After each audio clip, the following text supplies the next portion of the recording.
Please मेरे भाई मेरे वीडियो को सब्सक्राइब करना, लाइक करना, जरूर मेरे वीडियो को देखना भाई। मेरे वीडियो को स्किप नहीं करना, मेरे वीडियो को जरूर देखना। स्क्रीन पर दया करना भाई, कोई सब्सक्राइब करने में पैसा नहीं लगता। लगन का समय था, बेटी की शादी के लायक हो गई थी, ज़्यादा पढ़ाई लिखाई करवाई नहीं थी। उसके बहुत सारे कारण हैं, उसमें से सबसे बड़ा कारण शायद मेरा गरीब होना था, या फिर मेरा एक छोटी जात से होना रहा होगा। पूरे इलाके में बस 2 ही स्कूल थे, पर एक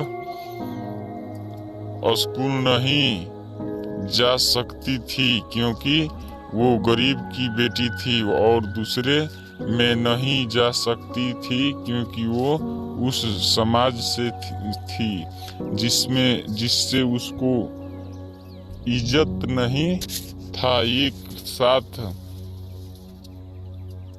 बैठकर अपने बाप के मालिक के बच्चा के साथ पढ़े, देखा जाए तो दोनों में ही उसकी गलती नहीं थी, और है अगर थी तो उसकी किस्मत खराब थी कि वो मेरे घर में जन्म ली थी। और खैर ये तो बहुत ही साधारण बात है।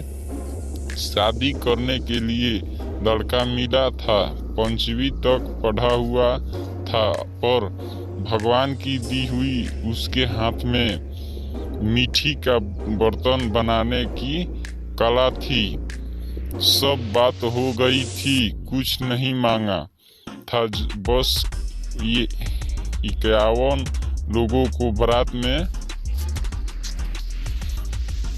लेकर आने की बात तय हुई थी। बहुत मुश्किल से मालिक से कुछ पैसा उधार तो मिल गया, पर लड़के वालों को शादी जल्दी करनी थी। धान की रुपाई से पहले शादी करनी थी। मुझे कोई दिक्कत नहीं थी, पर मैं भी तो एक किसान ही था ना। अचानक से बारिश बहुत अच्छी होने का समाचार रेडियो पर आने लगा, और कृषि विभाग के वैज्ञानिकों ने इस बार अनुमान लगाया कि बारिश अच्छे होने के कारण से धान की उपज बहुत अच्छी होने वाली है। मन में एक लालच सा हुआ कि ऐसा करते हैं कि जो पैसा बचा के रखा है उससे धान की बीज ले लेते हैं, और कुछ खाद भी खरीद के पहले खेती करते हैं, और 6 से 8 महीने बाद जब फसल की कटाई हो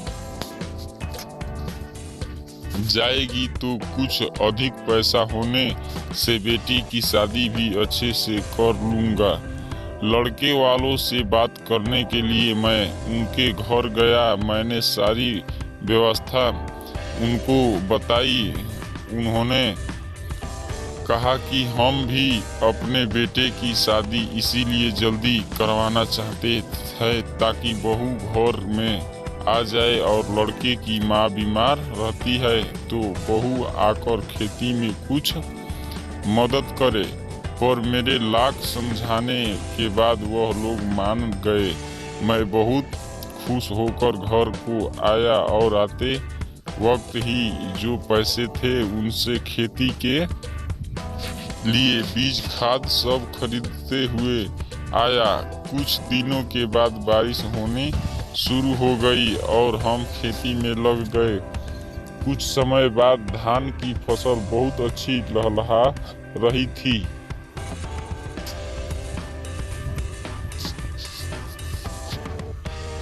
खेतों में बहुत खुशनुमा माहौल था, और उम्मीद भी थी कि बेटी की शादी बहुत अच्छे से कर लूँगा, और दामाद को एक साइकिल भी दे दूंगा। औकात से बढ़कर इसीलिए सोचा था क्योंकि इस साल फसल को देखकर कुछ सोचने और करने की हिम्मत आ गई थी। अब पर अचानक से न जाने कहां से उसी रात मूसलाधार बारिश, आंधी तूफान मेरी किस्मत को किस दिशा में मोड़ने के लिए आ धमके। सारी फसल नष्ट हो गई और हाथ में 2 वक्त की रोटी खाने तक की गुंजाइश न बची। कुछ नहीं बचा, सब बर्बाद हो गया। शायद अधिक वर्षा होने के कारण से कोशिश बांध टूट गया होगा और सबकी फसल हम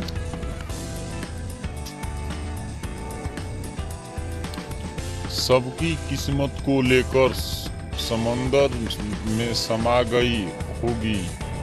कुछ नहीं बचा था तो सोचा कि जो भी है बचा हुआ कम से कम उससे बेटी की शादी तो कर लूं। जब बारिश की लहर कुछ कम हुई तो मैं लड़के वालों के पास गया जहां पर बेटी के शादी के लिए बात की थी।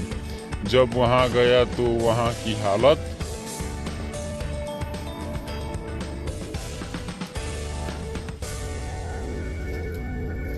देखकर कुछ बोलने कुछ पूछने का मन नहीं किया। अपने कदमों को वहीं से वापस करके अपने घर के रास्ते को पकड़ लिया। लड़के ने पहले ही शादी कर ली थी। हाँ जानता हूँ 5 से 6 महीने रुकना उनके लिए शायद मुश्किल रहा होगा, पर समय की ऐसी मार हमारी परिवार पर पड़ी कि ना तो फसल हुई ना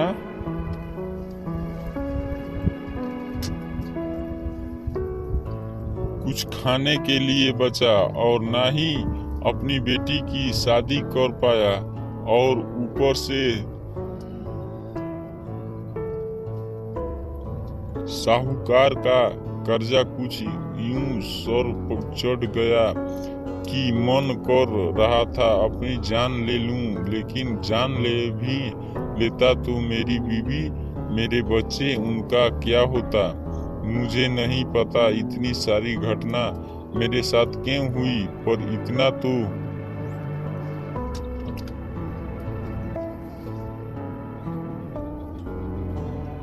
है कि भगवान की लाठी में आवाज नहीं होती है पर चोट बहुत लगती है। यह मेरी किस्मत की मार थी जिसने मुझे कहीं का नहीं छोड़ा।